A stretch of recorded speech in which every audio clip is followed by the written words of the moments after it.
जय हिंद साथियों। अंत्योदय एकेडमी में आप सभी का स्वागत है।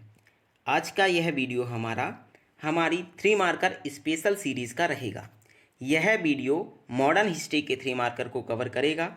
जैसा कि आपको पहले भी बताया जा चुका है कि एमपीपीएससी के शुरुआती 5 प्रश्न पत्रों में कुल 420 मार्क्स के 3 मार्कर क्वेश्चन आते हैं और 3 मार्कर एक ऐसा क्षेत्र है जो कि 100% मार्किंग की संभावना भी रखता है।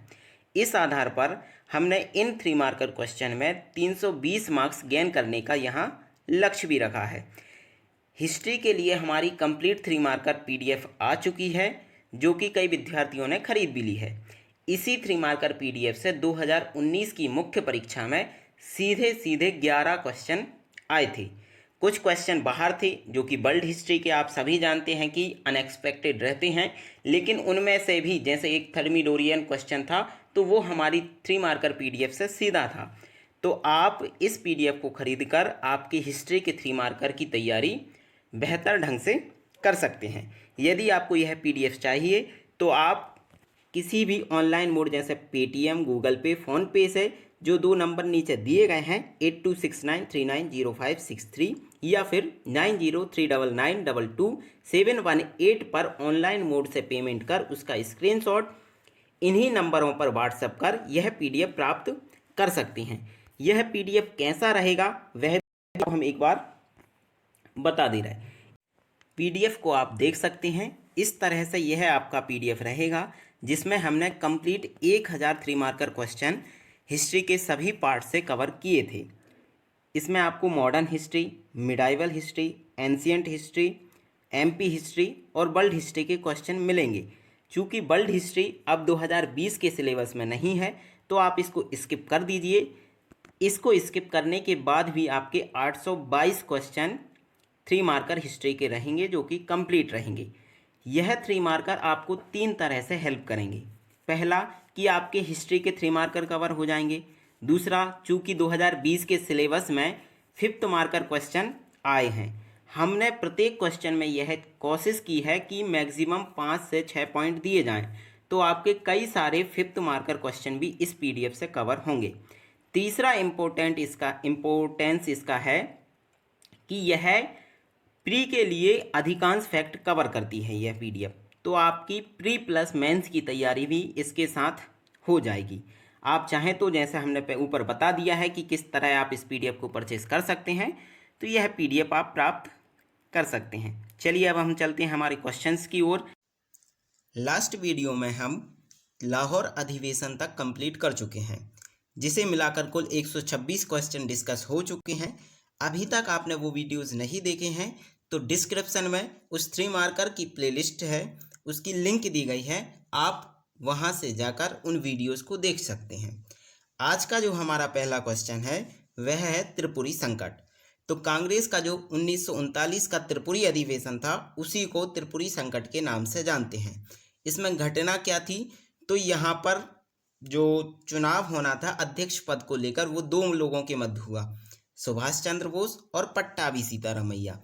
पट्टाभी सीतारामैया जो थे वो गांधी जी समर्थित थे, अर्थात गांधी जी ने उनका समर्थन किया था, लेकिन वह सुभाष चंद्र बोस से 204 मत से पराजित हो गए, जिससे क्या हुआ, गांधी जी नाराज हो गए थे।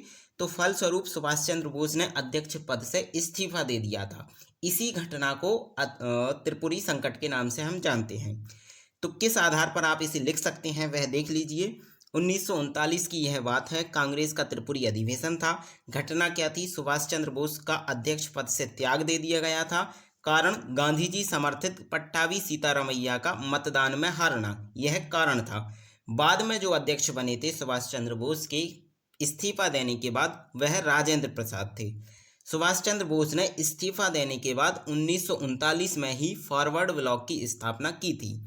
तो देखिए यह क्वेश्चन अत्यधिक इम्पोर्टेंट है 3 मार्कर के लिए भी, और चूंकि 2020 में 5th मार्कर क्वेश्चन आना है तो यह क्वेश्चन 5 नंबर के हिसाब से भी काफ़ी ज़्यादा महत्वपूर्ण है। नेक्स्ट है कांग्रेस की महिला अध्यक्ष। तो कुल 3 महिलाएं कांग्रेस के अधिवेशन की अध्यक्ष बनी हैं। एनी बेसेंट 1917 जो कि कलकत्ता अधिवेशन था, उसकी अध्यक्ष रहीं। सेकंड है सरोजनी नायडू, 1925 का जो कानपुर अधिवेशन था उसकी अध्यक्ष रहीं। और तीसरी है नलिनी सेन गुप्ता, जो कि 1933 में कलकत्ता अधिवेशन की अध्यक्ष रहीं। नेक्स्ट है स्थायी बंदोबस्त। तो यह क्या थी? यह अंग्रेजों की एक भू राजस्व व्यवस्था थी। प्रारंभ 1793 1793 में हुआ था। इसके प्रारंभकर्ता कौन थे? लॉर्ड कॉर्नवालिस थे। क्षेत्र 19% था कुल क्षेत्र। और कौन कौन से क्षेत्र शामिल थे? तो बंगाल, बिहार, उड़ीसा वाला क्षेत्र। इसमें भूस्वामी स्वयं किसान न होकर जमींदार होता था। और जो कर की दर थी वह है 10/11 कंपनी को और 1/11 भाग जमींदार को मिलता था। अर्थात जो कर किसानों से वसूला जाता था उसका 10/11 भाग कंपनी को देना होता था और 1/11 भाग जमींदार स्वयं अपने पास रखते थे। सेकंड है जो व्यवस्था वह है रैयतवाड़ी व्यवस्था। प्रारंभ 1792 1792 में हुआ। प्रारंभकर्ता कैप्टन रीड एवं मुनरो थे। क्षेत्र इसका कुल 51% था। कौन सा क्षेत्र था? मद्रास, मुंबई, असम, पूर्वी बंगाल। भूस्वामी इसमें स्वयं किसान को माना गया। और कर की दर जो थी प्रारंभ में 33% थी, जो आगे चलकर 55% तक बढ़ा दी गई। नेक्स्ट हमारा है महालवाड़ी व्यवस्था। यह 1822 में प्रारंभ हुई। प्रारंभकर्ता इसके हॉल्ट मैकेंजी थे। क्षेत्र इसका 30% क्षेत्र था, जो कि संयुक्त प्रांत, मध्य प्रांत और पंजाब वाला क्षेत्र था। भूस्वामी इसमें संपूर्ण गांव, जिसे महल बोला जाता था, को माना गया। और इसमें कर की दर 50% से लेकर 60% के मध्य थी। तो यह तीन जो है प्रमुख भू राजस्व नीतियां जो कि अंग्रेजों द्वारा प्रारंभ की गई वह थी। यह आपके 3 नंबर, 5 नंबर और 11 मार्कर तीनों तरह के प्रश्नों में क्वेश्चन बनने की संभावना रखते हैं। नेक्स्ट है आपका दुबला हाली प्रथा। देखिए इस तरह की प्रथा एमपीपीएससी में पूछने की एक ट्रेंड रहा है या चलन रहा है। जैसे लास्ट जो 2019 की मुख्य परीक्षा है उसमें दस्तक व्यवस्था पूछ लिया गया है। तो आप इस तरह के जो क्वेश्चन हैं उन्हें थोड़े अच्छे से और ध्यान देकर याद करते चलें। दुबला हाली प्रथा प्रचलन जो था इसका सूरत, जो कि गुजरात का क्षेत्र था, उसमें था। यह एक प्रकार की बंधुआ मजदूरी थी। दुबला हाली उदास, यहाँ थोड़ा सा मिसप्रिंट है, उदास की जगह दास है, दास होता था तथा आजन्म अपने स्वामी की कृपा का पात्र बना रहता था। दुबला हाली किसे बोलते थे? एक दास को बोलते थे जो कि आजन्म अपने स्वामी की कृपा का पात्र बना रहता था। वह अपनी संपत्ति एवं स्वयं का संरक्षक अपने मालिक को मानता था। तो यह सूरत वाले क्षेत्र में प्रचलित एक बंधुआ मजदूरी थी, जो कि जिसमें दास स्वयं को आजन्म किसका? स्वामी का पात्र मानता था और स्वयं को एवं उसकी संपत्ति का संरक्षक उसके मालिक को समझता था। एक है कम्युनिटी प्रथा। यह प्रचलन जो था इसका उड़ीसा, बिहार वाले क्षेत्र में था। यह एक प्रकार की बंधुआ मजदूरी थी। कमिया जाति के लोग थे। जो कमिया थी एक प्रकार की जाति थी।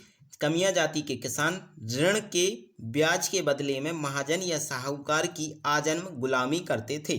अर्थात यह बड़े लोगों से या धनवान लोगों से ऋण लेते थे और उसके ब्याज के बदले में उन महाजनों की आजन्म गुलामी करते थे। यह क्या थी? कम्युनिटी प्रथा थी।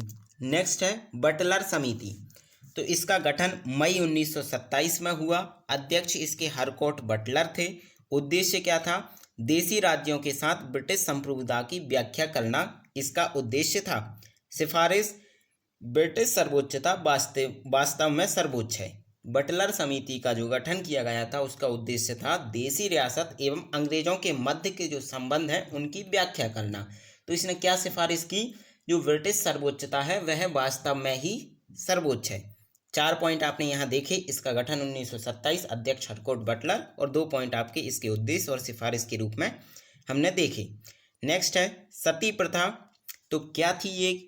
पति के शव के साथ महिला का दाह, अर्थात उसका दाह संस्कार कर देना जीवित महिला का, यह सती प्रथा कही जाती थी। इसके प्रथम साक्ष्य सागर जिले के एरण से अभिलेख से मिलते हैं। सर्वप्रथम कश्मीर के साथ साथ सिकंदर ने इस पर प्रतिबंध लगाया था। नेक्स्ट है 1510 में अल्बुकर्क ने गोवा में इसे प्रतिबंधित किया। ये प्रारंभ में थोड़ी सी मिसप्रिंट हो गई। सर्वप्रथम ये याद रख लीजिए कि सिकंदर ने इस पर प्रतिबंध लगाया था। साथ ही साथ कासिम ने भी इस पर प्रतिबंध लगाया था। 1829 में राजा राम मोहन राय ने विलियम बेंटिक के साथ मिलकर इस पर रोक लगाई।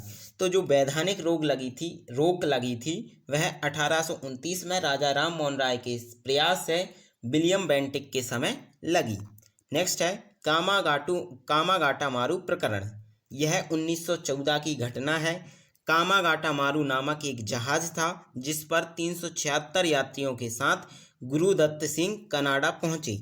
कनाडा सरकार ने उन्हें प्रवेश नहीं दिया और यह जहाज वापस बजबज बंदरगाह पर वापस लौटा। यहाँ इनकी पुलिस से झड़प हुई और कई लोग मारे गए। तो क्या था कि कनाडा में एक रूल था कि जो व्यक्ति सीधे किसी देश से कनाडा आएंगे उन्हें तो प्रवेश मिलता था, लेकिन जो किसी अन्य देश पर रुकने के बाद वहाँ आते हैं उन्हें प्रवेश नहीं दिया जाता था। तो भारतीयों को वहाँ प्रवेश न देने के कारण तो जो यात्री थे वह क्रुद्ध हो गए। फलतः वापस भारत आने पर वह भारतीय पुलिस के साथ झड़प हुई और कई लोग इसमें मारे गए। यह पूरी घटना कामागाटा मारू प्रकरण के नाम से जानी जाती है और इसमें मुख्य भूमिका जो मानी जाती है वो गुरुदत्त सिंह की मानी जाती है। नेक्स्ट है तोसा मारू कांड। यह भी 1914 की घटना है। इसे अन्य नाम जो है सिंगापुर क्रांति के नाम से भी जानते हैं। इसके जो नेतृत्वकर्ता थे वो चिश्ती खां और डुंडे खां थे। इसमें जो था गदर पार्टी के सदस्य अमेरिका से तोसा मारू जहाज द्वारा लौटते समय सिंगापुर रुके। यहाँ भाई परमानंद एक क्रांतिकारी जो थे परमानंद, उन्होंने ओजस्वी भाषण दिए जिससे सभी जो वहाँ के सैनिक थे वो प्रेरित होकर अंग्रेजों के विरुद्ध लड़ने लगे। तो इसे सिंगापुर क्रांति या फिर तोसा मारू कांड के नाम से भी जानते हैं। नेक्स्ट है मुस्लिम लीग। इसकी स्थापना 30 दिसंबर 1906 ढाका में हुई। संस्थापक जो थे सलीमुल्लाह खां और आगा खां थे। प्रथम अध्यक्ष इसके बकार उल मुल्क थे। नेक्स्ट इसका उद्देश्य जो था वह था ब्रिटिश सरकार के प्रति मुसलमानों में निष्ठा बनाना और दूसरा मुसलमानों के अधिकारों की रक्षा करना। तो 4 पॉइंट हमने इसमें देखे। स्थापना 1906 30 दिसंबर ढाका में। संस्थापक सलीमुल्लाह खां आगा खां। प्रथम जो अध्यक्ष थे या अस्थायी अध्यक्ष जिन्हें बोलते हैं वह वकार उल मुल्क थे। उद्देश्य ब्रिटिश सरकार के प्रति मुसलमानों में निष्ठा बढ़ाना एवं मुसलमानों के अधिकारों की रक्षा करना। नेक्स्ट है स्वदेशी आंदोलन। इसका प्रारंभ 7 अगस्त 1905 कोलकाता टाउन हॉल से हुआ। प्रमुख नेता जिसके थे सुरेंद्रनाथ बनर्जी। कारण क्या था? बंगाल विभाजन का विरोध करना या जो कर्जन द्वारा बंगाल विभाजन की घोषणा की गई उसके विरोध स्वरूप स्वदेशी आंदोलन प्रारंभ हुआ था। नेक्स्ट है घटनाएं क्या हुई। स्वदेशी को अपनाया गया और विदेशी वस्तुओं संस्थाओं और उपाधियों का इसमें बहिष्कार किया गया। नेक्स्ट है प्रमुख गीत इस समय जो प्रसिद्ध रहा वह रविंद्रनाथ टैगोर का आमार सोनार बांग्ला रहा। नेक्स्ट है खिलाफत आंदोलन।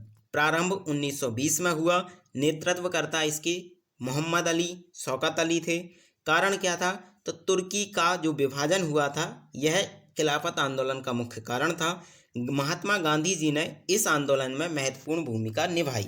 साथ ही साथ यह आंदोलन हिंदू मुस्लिम एकता का चरम रूप भी प्रदर्शित करता था। नेक्स्ट है बहादुर शाह जफर। तो यह कौन थे? अंतिम मुगल सम्राट। कब तक रहे? 1837 से 1857 के मध्य रहे। 1857 की क्रांति का नेतृत्वकर्ता भी यह थे। नेक्स्ट जफर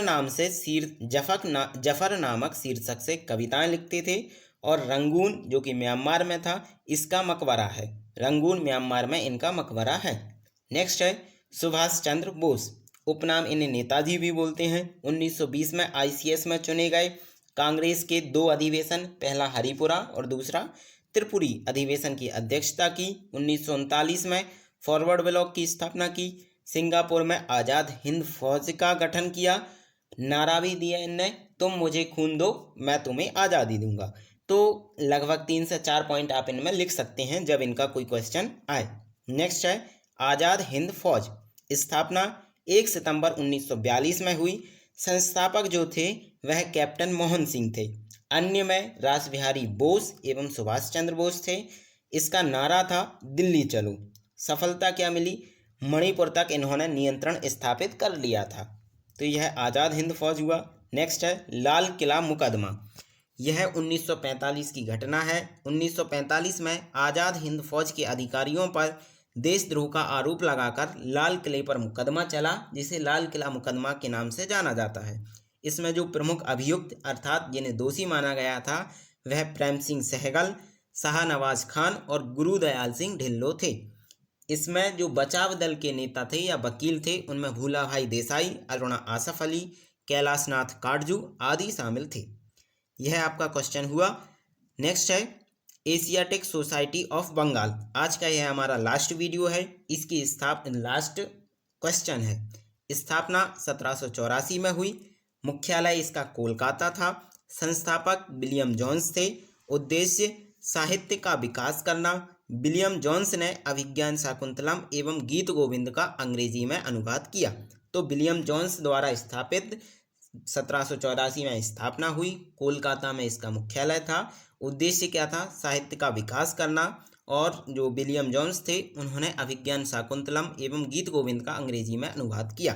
तो इस तरह यह हमारा क्वेश्चन हुआ। वीडियो आपको अच्छा लगा हो तो वीडियो को लाइक व शेयर करना ना भूलें। साथ ही आप यदि चैनल पर नए हैं तो चैनल को सब्सक्राइब जरूर करें। और यदि आपको इस संपूर्ण पीडीएफ को प्राप्त करना है तो आपको ऊपर प्रोसेस बताई गई है। आप उन नंबरों पर पेमेंट कर इस कंप्लीट पीडीएफ को प्राप्त कर सकते हैं। जय हिंद, धन्यवाद।